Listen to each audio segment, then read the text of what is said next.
As Joan of Arc was dying at the stake, she said this quote, "Every man gives his life for what he believes, and every woman gives her life for what she believes.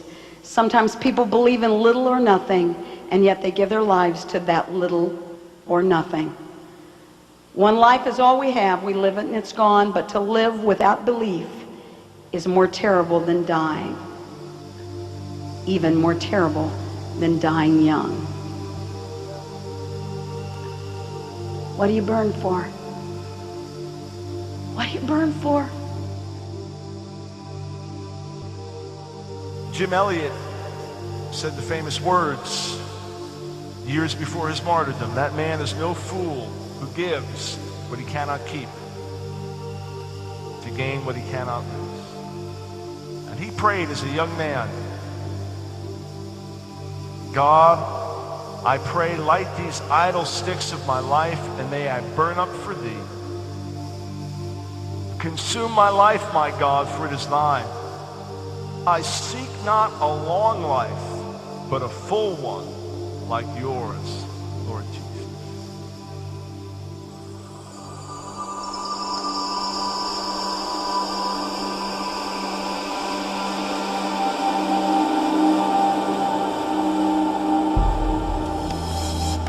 Nate Saint, along with Jim Elliot and 3 others, American missionaries, were all martyred by the Auca Indians, 1956 in Ecuador.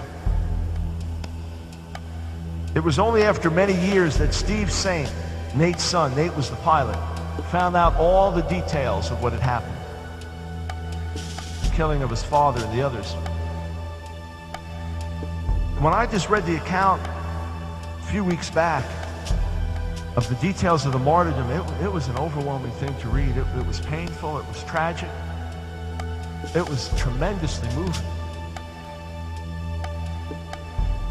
One of the men, the last one, instead of running into the jungle where he could have easily gotten away, he just waded out into the water and in his broken dialect said, "Why are you killing us? We're not hurting you," and waited there until they came and speared him to death. And no sooner had they killed the last one, each one, the different ones, began to hear singing. And they looked up and there were these glowing beings in the trees, singing and praising God. Then when they were waiting and hiding, waiting for the retaliation, nobody came to kill them. They began to realize something's different about these people. That's why they were so open to the gospel when it came back. It's an extraordinary story. Listen to what Nate Saint wrote years earlier. People who do not know the Lord ask why in the world we waste our lives as missionaries. They forget they too are expending their lives, and when the bubble has burst, they will have nothing of eternal significance to show for the years they have wasted. Everybody's bubble is going to burst. Every one of us at the end of our lives, it's all gone. Then what? What did we spend our lives for? What did we pour ourselves out for? Where did we give ourselves to? Having a full life is not necessarily a long life. I want at the end of my life to say I fulfilled the purposes of God. Father, hear the prayer we offer, not for ease that prayer shall be, but for strength that we may ever live our lives courageously, not forever in green pastures do we ask our way to be, but the steep and rugged pathway may we tread rejoicingly.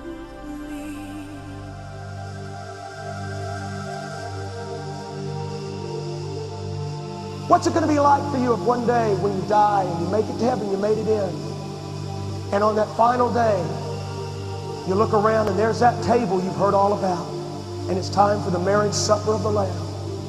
And angels are gathering around and they're placing everybody in their proper seats. They say, come here. This is where you're to seat at the marriage supper. And you sit down and you don't recognize anybody around you, but they're all former Christians, all on fire, people that got saved sometime in their life and they made it in. And across from you, a little girl, and you look at her. You say, hi, what's your name? And she says, Rebecca. You say, Rebecca, where are you from? She says, Rome. And you say, Rebecca, would you talk to me just for a few minutes of how you got here? She said, well, we had a real hard life. My daddy, when I was 8 years old, I had to go to this big arena and I watched lions eat my daddy. With my own eyes, I watched lions eat my daddy. They killed him because my daddy loved Jesus. And I've never cried so much in my life as I did that day. 2 days later, they came back for me and my brother, and they took us to the same arena where my daddy died. And there was thousands of people cheering. They paraded us into the arena. And there was no one there but just us in that big arena and all the people. And then I looked around and I saw all these doors opening up around the arena. And out of every door came lions. And I'd never been so scared in my life. They had told me that if I just denied Jesus, I could live. But I couldn't do that. He was everything to me. He was my reason for living. I died that day. The angels came and ushered me into heaven. And I've been waiting here for the marriage supper. This is so special. And then she says, and how about you? What's your story? Friend, look at me. You better have one. You better have one. You better be able to say something.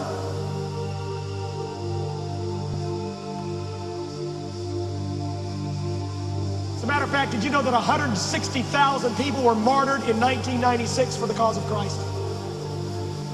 One minister was just killed in Cali, Colombia, where we're building a church. Why was he killed? Because the cartel members, drug addicts were being saved, dealers were being saved. What did they do? They killed the pastor. He told us to drop him off, but I said, no, just leave me here, I can walk.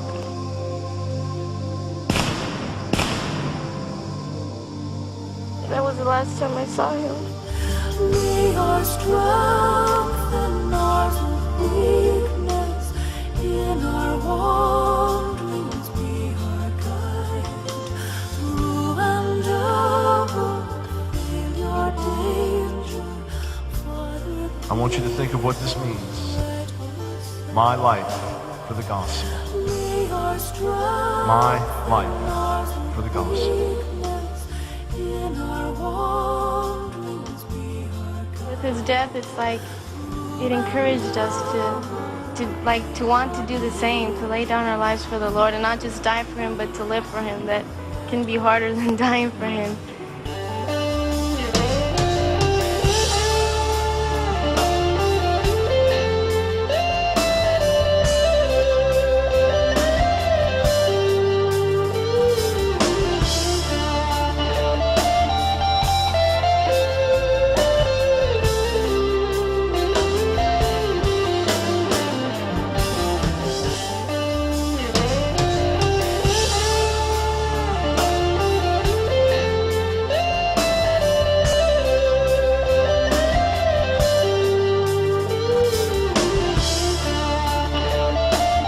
We are going to see increasing opposition to the gospel message in days to come in America, because the gospel message is going to become increasingly biblical. The gospel message is going to become increasingly radical and revolutionary. And the gospel message is going to become a threat to this world system. The gospel is going to become an increasing threat to worldliness and materialism and greed. and the gods of sports, entertainment, fashion. The gospel is going to become an increasing threat to the rising tide of Satanism and false religions. And the results will be the same as in the book of Acts. Uproar, persecution, and great moving of God. And I believe we've come to the time for the accumulated prayers of the saints are arising in one generation. And God is going to answer all those accumulated prayers and remember all those covenants, and it's going to come down on you guys. I'm telling you, young kids, I believe the greatest awakening is coming to your lives, to this generation. But it is preceded by generations of mothers and fathers who have been crying out for the manifestation of a generation that would bomb the earth. I tell you what, we stand on the shoulders of forefathers and foremothers who have paid a price. Father, hear the prayer we offer, not for ills that prayer shall be, but for strength that we may ever live our lives courageously. Be our strength in hours of weakness, in our wanderings. What happened to those 11 ruffians that went after Jesus and followed him all the way to the cross? We know what happened with Judas. But what happened to the rest of them? Andrew died in Greece. He was crucified on an X-shaped cross, felt unworthy to die on the same type cross as his Lord. Bartholomew was preaching in India. He died a martyr's death. He was filleted alive with knives. James the elder was martyred first. He was slain by Herod Agrippa. James the lesser was crucified in Egypt. His body was sawed in pieces. John the Revelator, an attempt was made on his life by giving him a chalice of poison from which he drank, and God spared him. He died of natural causes. Jude was killed. He was shot with arrows at Mount Ararat. Matthew laid down his life for Jesus. History records he became a missionary and disappeared during his labors. Peter was martyred. He requested that he might be crucified upside down. He felt he was not worthy to die as his Lord had died. Philip died by hanging. While he was dying, he requested that his body be wrapped, not in fine linen, but in papyrus, for he was not worthy that even his body should be treated as the body of Jesus had been treated. Simon the Zealot, tradition says he died on the mission field as a martyr. Thomas, tradition says that he was commissioned to build a palace for the king of India. There he was killed with a spear as a martyr. Man, you guys inspired me, man. I want to be able to talk to them. I want to be able to look at them, and I want them to look at me, and I want them to say, well done, Steve.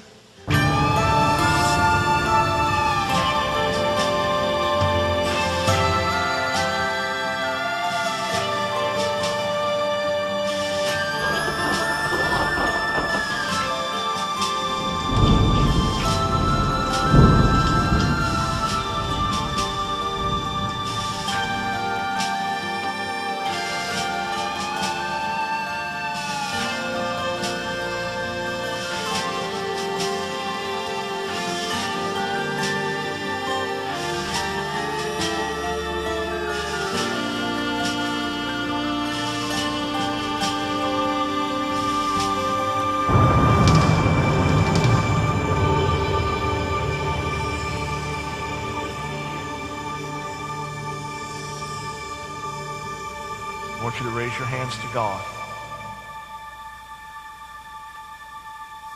Say this with me. Heavenly Father,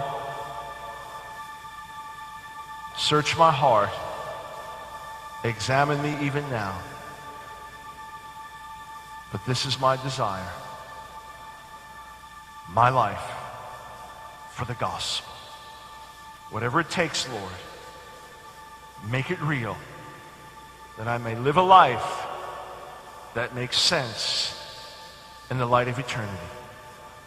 Jesus, my life for you.